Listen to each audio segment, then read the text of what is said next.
नमस्कार दोस्तों। SP digital study YouTube channel में आपका हार्दिक स्वागत है। आज हमारे दोस्तों यूट्यूब पर पहली क्लास होने वाली है।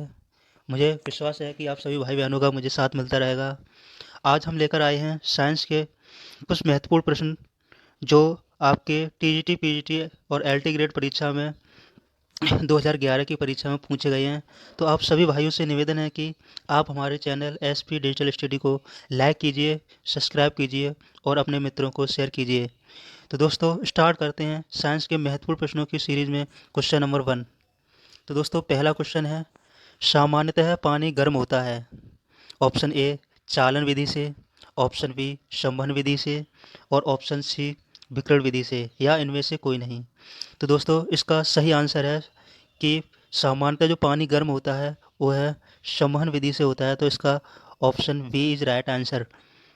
क्योंकि दोस्तों इस प्रक्रिया में क्या होता है कि द्रवों के सभी कण ऊष्मा लेकर अपना स्थान छोड़ देते हैं और उनके स्थान पर नए अणु आकर ऊष्मा प्राप्त करते हैं और यह प्रक्रिया निरंतर चलती रहती है और इसे ही संवहन प्रक्रिया कहते हैं। तो अगले क्वेश्चन की ओर बढ़ते हैं दोस्तों। दूसरा क्वेश्चन है, किसी पदार्थ की विशिष्ट ऊष्मा निर्भर करती है।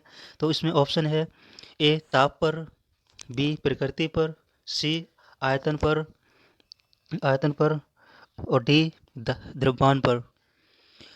तो दोस्तों इसका सही आंसर देने से पहले हमें पता है विशिष्ट ऊष्मा का एक सूत्र होता है, विशिष्ट ऊष्मा S equal to Q upon M into delta T. अगर इसमें m इक्वल टू 1 और डेल्टा टी इक्वल टू 1 अगर लगा दें तो S इक्वल टू क्यू प्राप्त होता है। तो यहाँ पर जो विशिष्ट ऊष्मा है वो है इसके प्रकृति पर निर्भर करती है।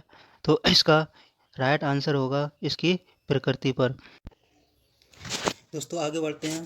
क्वेश्चन तीसरा है, पानी का आयतन प्रसार गुणांक न्यूनतम होता है 0 डिग्री सेल्सियस पर, 4 डिग्री सेल्सियस पर, 100 डिग्री सेल्सियस पर, या इनमें से कोई नहीं।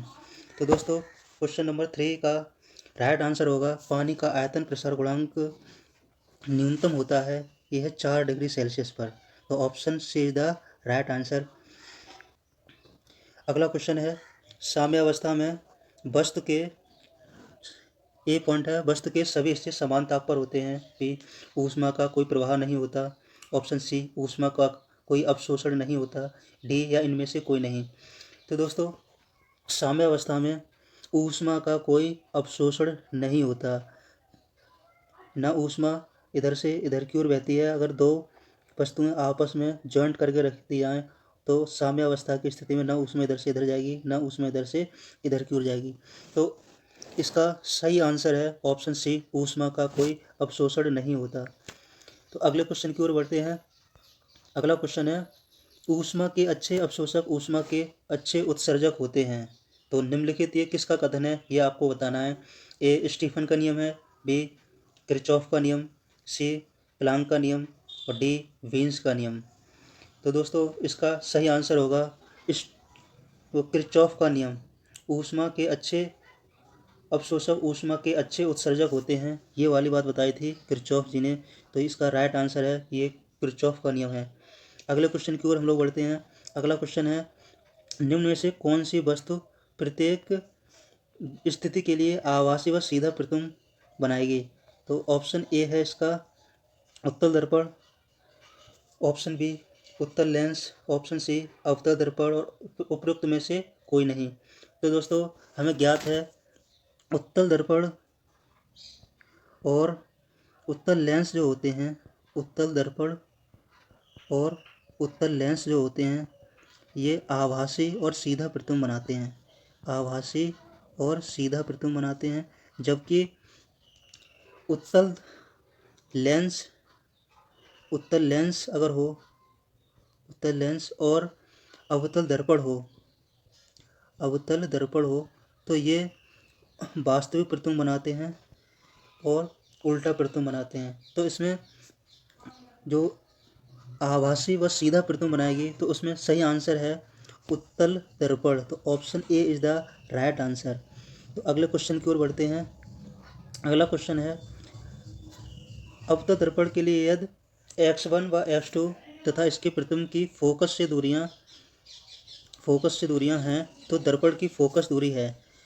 तो दोस्तों इसमें दिया है कि x1 और x2, तो u जो है अवतल दर्पण से वस्तु की दूरी जो u है, तो u का मान यहाँ पर x1 है, और जो v का मान दिया है तो v का मान यहाँ पर x2 है, जो कि दर्पण से प्रतिबिंब की दूरी है।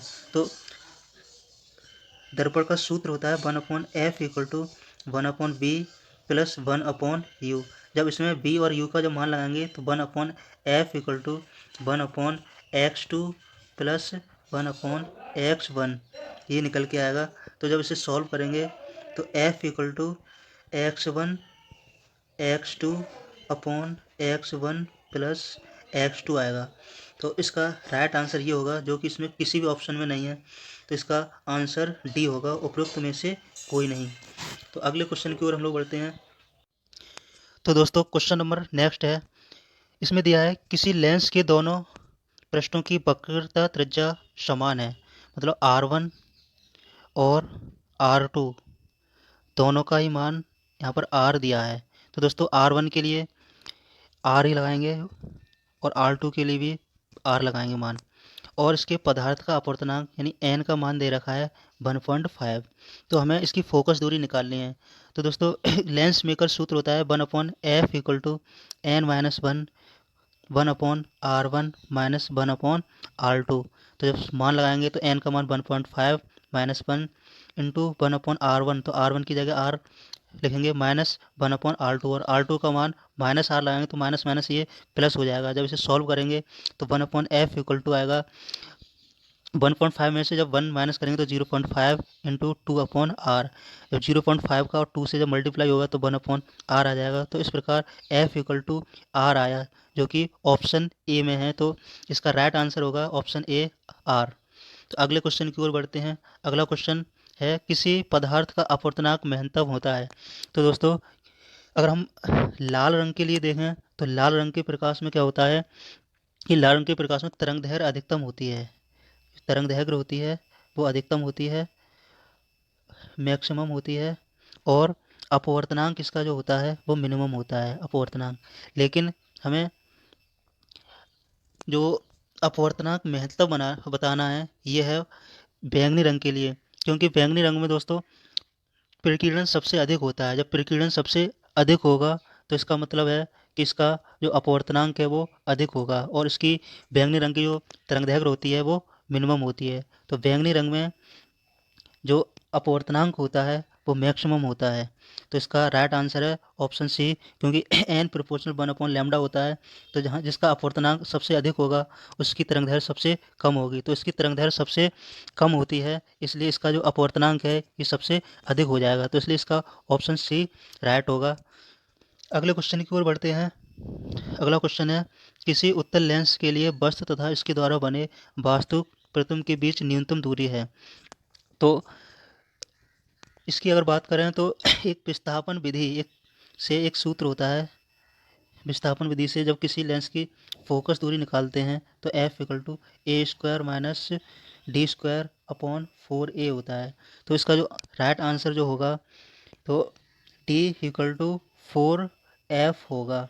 तो लेंस से वस्तु से पर्दे के मध्य दूरी होती है d इक्वल टू 4f होगी। तो इससे क्वेश्चन नंबर 10 का आंसर बी हो जाएगा, ऑप्शन बी 4f। अगले क्वेश्चन की ओर बढ़ते हैं। अगला क्वेश्चन है लेंसों का आवर्धक समायोजन बनाता है। तो ऑप्शन ए है काला व सफ़ेद प्रतिबिंब, बी रंगीन प्रतिबिंब, सी है वह प्रतिबिंब जो अपवर्तनांक की तरंगदैर्घ्य के सापेक्ष बदलाव से प्रभावित नहीं होता, और डी की बहुत बड़ा प्रतिबिंब बनाता है।